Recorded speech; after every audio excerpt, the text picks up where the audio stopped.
Welcome back, my lizard people. Welcome back to Grim Dawn. I'm happy to greet you back here at this place. I hope you're well. I hope you feel good. I hope you have an amazing time and day. We are at this oasis in the middle of nowhere, and it's nice here actually. If there wouldn't be so many monsters and stuff, it would be a really pretty place. But of course there is monsters and stuff, like there is no place in this world that wouldn't have monsters all over the place. For some reason, there can't be any peaceful place. Why ever that is, I don't know. If we ever find that out. But this is where we are at, and yeah. It's nice anyway. It's still nice. We're here after we went to several tombs and ruins and stuff, so it's a nice distraction actually. I think though we have to go back to our true banner's place because if I see that right, there's like yeah, some quests we already did, and there isn't much here that we can do right now.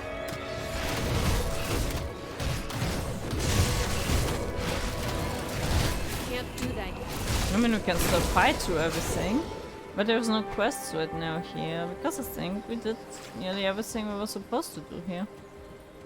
So, yeah. I think we go back to the place and see what's our next goals, because there's more to be done, of course. And I hope we proved our worth to the cult of Solia so that they leave us alone. Burning shorts. Yeah, we have some stuff to read also. So yeah, let's head just back, see what they tell us next, where to go. And then... what is the sound? It freaks me out. And then we figure out whatever we have to do next. Sounds pretty good for me. Anyone where we can go here, am I right? It looks like there's something shady there. Like a place that it's hidden or something. Maybe from here somewhere. Let's see. Whatever the sound is, stop it! Why is this roof yellow? Because it's the roof where we are, even though it's a sunburn oasis. Weird. Okay, let's go back to the place of the tree and see what we can actually tell them. Like, there's several things we need to tell them, it seems. We found his brothers and stuff, so we have to... Got something you need stashed? I remember that I put new girdle, and I never put anything inside. There isn't much for girdles though. A bit of armor, but not much. Just saying that does health and constitution. Anything else? No, only those two for a belt. Okay. I will give them health and constitution. We have a manticore eye. We have already one of those. I have no idea what they are supposed to be. I'll keep an eye out. Let's sell some stuff when we're here. Just so much stuff I never have any use for. It's always the wrong trade. It's always the wrong stuff on them. I can't use at all. Okay. And we have some stuff to read. Put it to good use. Let's read through the things first. The burning shores. I cannot fathom what fate has befallen us. The water in the bay burns as if it were liquid flame. Countless ships docked along the piers consumed in an instant like twigs in a blacksmith furnace. The hellish flames reach beyond the bay and threaten our city, our homes. I still hear the screams of sailors as they burned alive and the chaos in the streets as the flames spread. My body is numb with fear, but my mind is racing. I cannot comprehend the sights I bore witness to in a dawn's light, or what would bring such unimaginable tragedy upon us. The bay's flames linger in my mind like an unending nightmare. Were it not for Gerard's calm mind and quick action, I may have perished in the initial frenzy that ensued. While others panicked and fled, trampling each other in the process, Jaron gathered us up and placed us in a wagon with a small satchel of supplies. Without delay or thought for himself, he sent the horse into a gallop towards the exit gates. He refused to come, saying that he had to stay and try to help others. As refugees continue to gather at the Temple of Osir, I've seen no sign of my dear husband. I do not know what has become of him, but I fear our future may be just as bleak. The skies to the north are burning. Red-hot pillars of flame leap towards a dark ashen cloud that hangs over Corvin City. Whatever curse had stricken the Karen dogs appears to continue there as well. I pray that we'll find safety to the south. So this is what happened to the dogs and stuff. This is what actually happened, because I was wondering where all the water went and stuff, so this seems to be whatever happened there. Oh, that's kinda weird. You have the Corvin third entry of the expedition? I don't even know if we have like already. Oh yeah, we have the third and first entry already, okay. Day 29. It has been 2 tedious and nerve-wracking days since we made landfall. Our time is spent cautiously picking our way through arid canyons and barren valleys with no sign of civilization. We are forced to travel huddled together with armed guards at our flanks, a cumbersome but necessary measure. One of our porters was mauled by an unknown predator while relieving himself. We must be incredibly cautious to prevent further attacks. Ah, that was the guys that went to the expedition, paid by some weirdos that followed them to the expedition or something like this. I am no expert in the study of animals, but I have witnessed many here that defy my understanding of the natural world. Massive reptiles skulking in the dunes, flying predators with wingspans as large as a ship, beetle-like insects the size of a man. This is a place of deep primordial energy. I feel certain we are on the right path. Day 31. Today we have reached the first true evidence of civilization. The Loto symbolism and crumbled remains of guardian statues that I've previously only seen depicted in texts made it abundantly clear that these were indeed the remnants of the Corvin people. Around midday we walked clear of the insipid and deathly dry desert, and there laid out before us were the sprawny ruins of a once glorious city.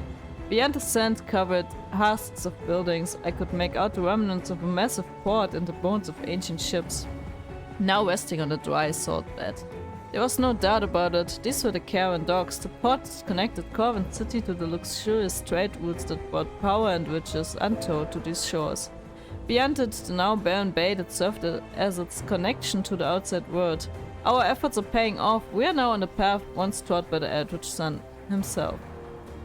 Day 32. We've uncovered an ancient bathhouse and temple complex at the center of the port city.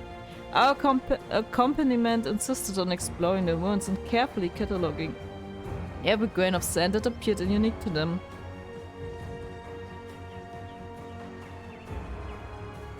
I tried to impress upon them that this was not the intended destination of our expedition and that it was not a time for delays, not when we were so near, not after so many years of preparation. I will not allow their petty attempts to recover meaningless artifacts to stall our progress. Perhaps the time for more drastic action has come. I will speak with Roderick in private beyond prying eyes. We will reach an agreement as to appropriate next steps. I wonder what they did.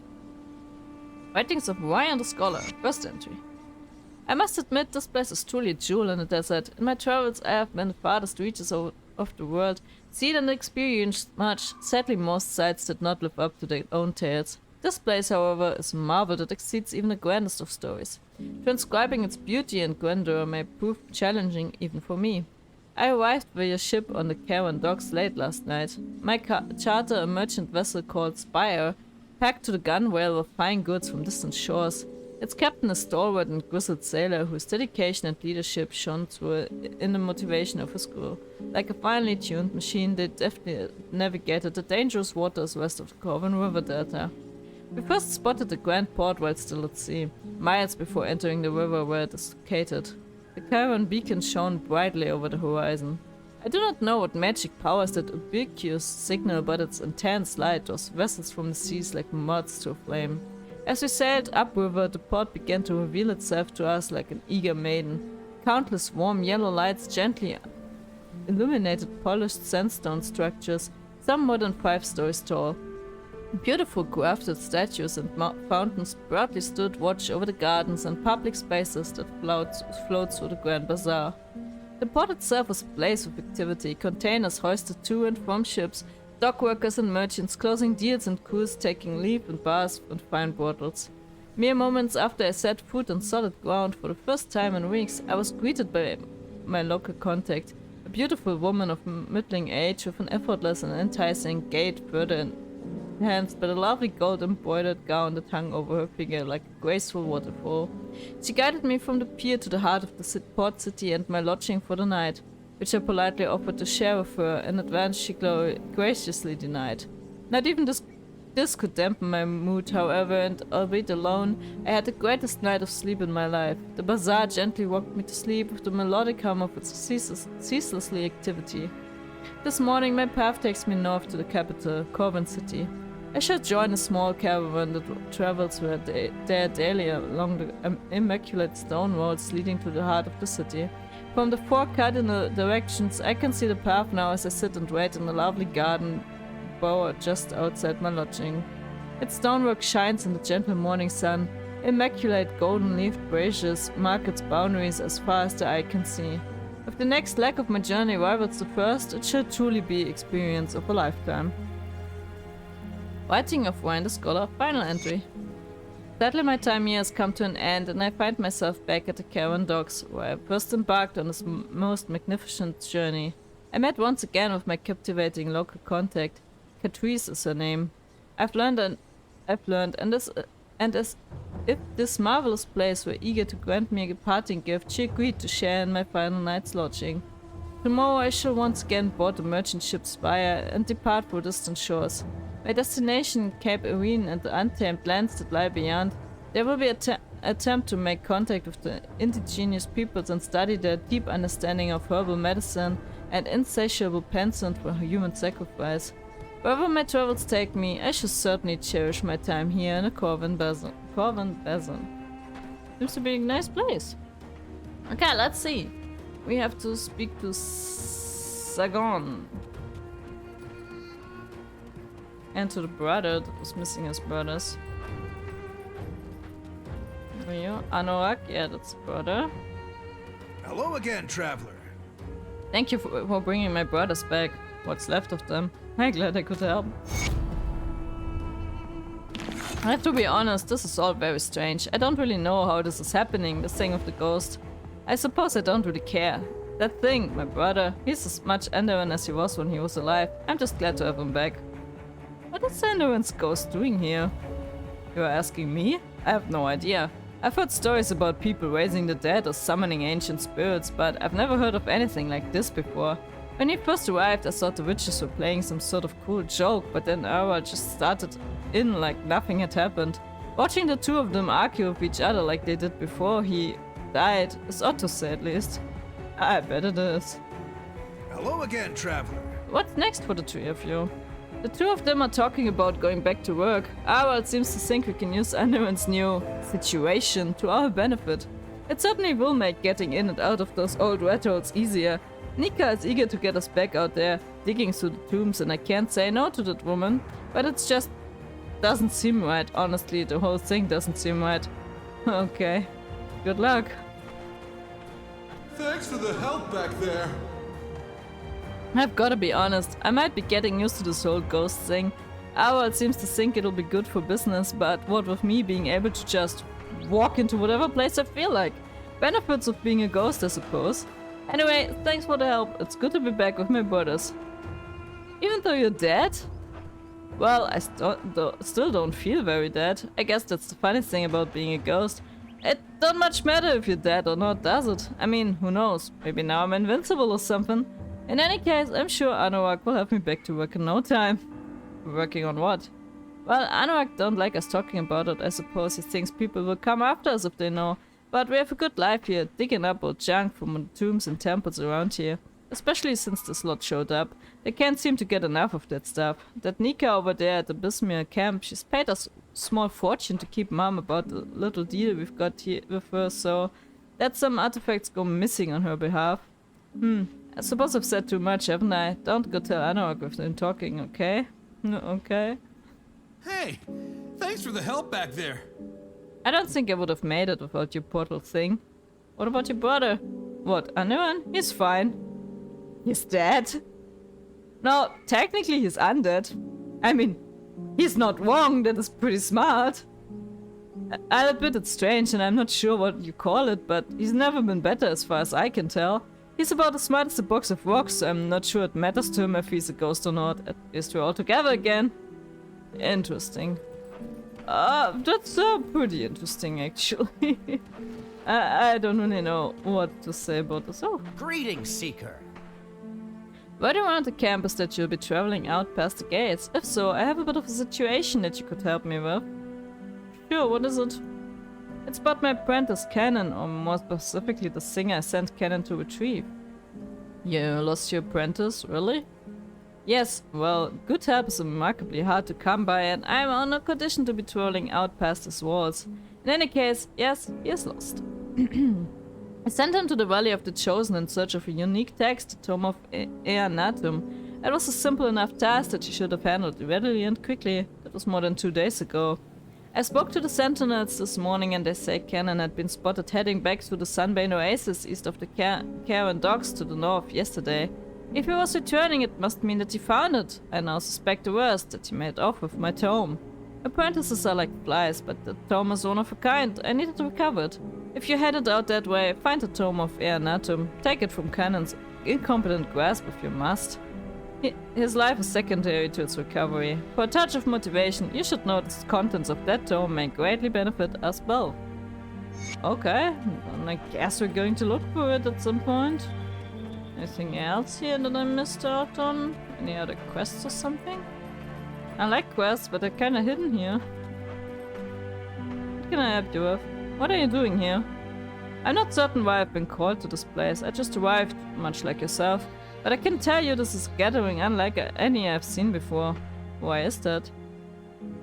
Well, we are not generally known to be so open about our business. Most of us live in seclusion away from prying eyes.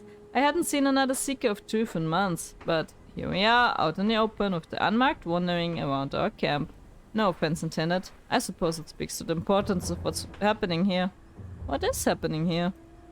Something big. The elder sisters speak amongst themselves in whispers, but you can hear the gravity in their voices. I've heard rumors, a group of zealots from the west following the sermons of mad priests possessed by primordial god, a dark prophecy regarding the ruins of Corvin City. Yesterday when I arrived, I overheard some of the sentinels speaking of rivers of flame and desolation as far as they could see. I can't account for any of that though. I haven't been enough to see it for myself. If that's where you're headed, I wish you luck. Now, if you don't mind, I must get back to my work. How did you end up here? I was called here, just as you were. The conclave is such an unusual gathering of the cults, I could not deny the summons. Besides, I've pledged my life in service of the Lady of Whispers. No doubt preparations are being made for something major. Speaking of preparations, it is time for me to get back to my work. What are you working on?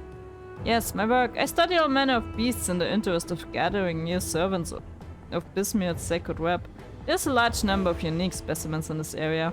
If given the opportunity, I will spend my time here studying them, though between you and me, most are not all that interesting. Massive, sharp, poisonous, twisted and deadly, I've seen it all before. I'm far more interested in a particular creature that may prove to be more myth than reality. In either case, I intend to uncover the truth behind the legend. What is it? In local lore they call it the Maw of Enad. If it's real, it may be very old. An ancient relic of a primordial time. Stories describe it as a gargantuan beast living deep beneath the desert. It would appear during times of upheaval or great conflict, revealing only its mouth to feast on unsuspecting creatures or to consume bodies and carrion left behind. In light of what's been happening now, this may be the perfect opportunity to study such a beast. Do me a favor while you're out there and keep an eye out for any signs of such a creature. I've already found the Maw of Enad. Truly, you've seen the beast?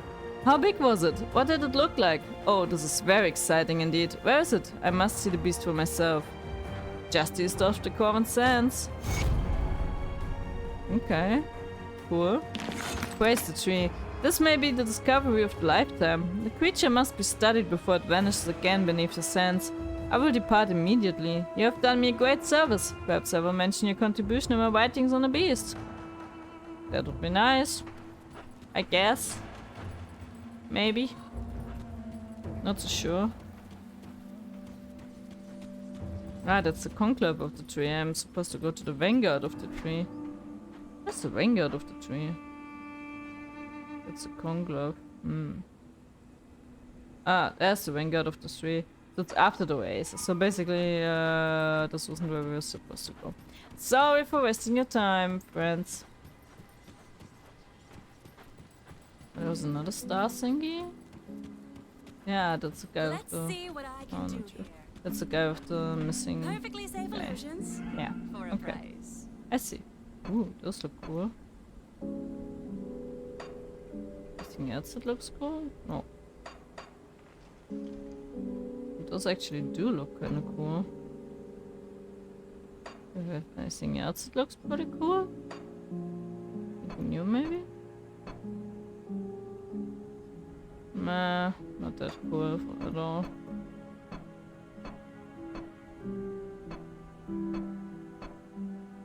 That's what I had, right? Yeah, but it's also not that cool. Looks cooler.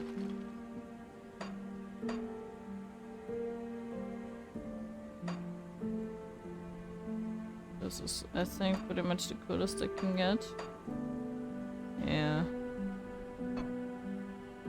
Ah, they look ugly.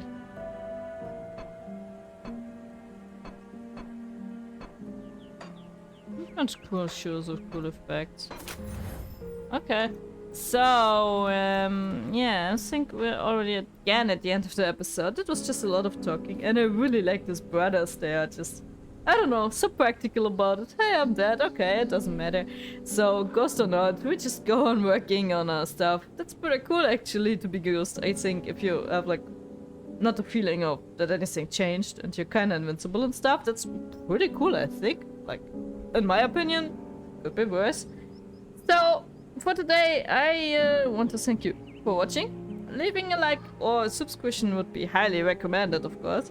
Thank you very much. I hope to see you again in the next episode. We are heading to the back to the oasis for the episode, and just go on there in the service of Solael, of course, trying to stop whatever monster we're trying to stop. So, thank you very much for watching, and stay healthy. Take care of yourselves, as always, my lizard friends. We see each other in the next episode. Until then, see you. Take care. Bye.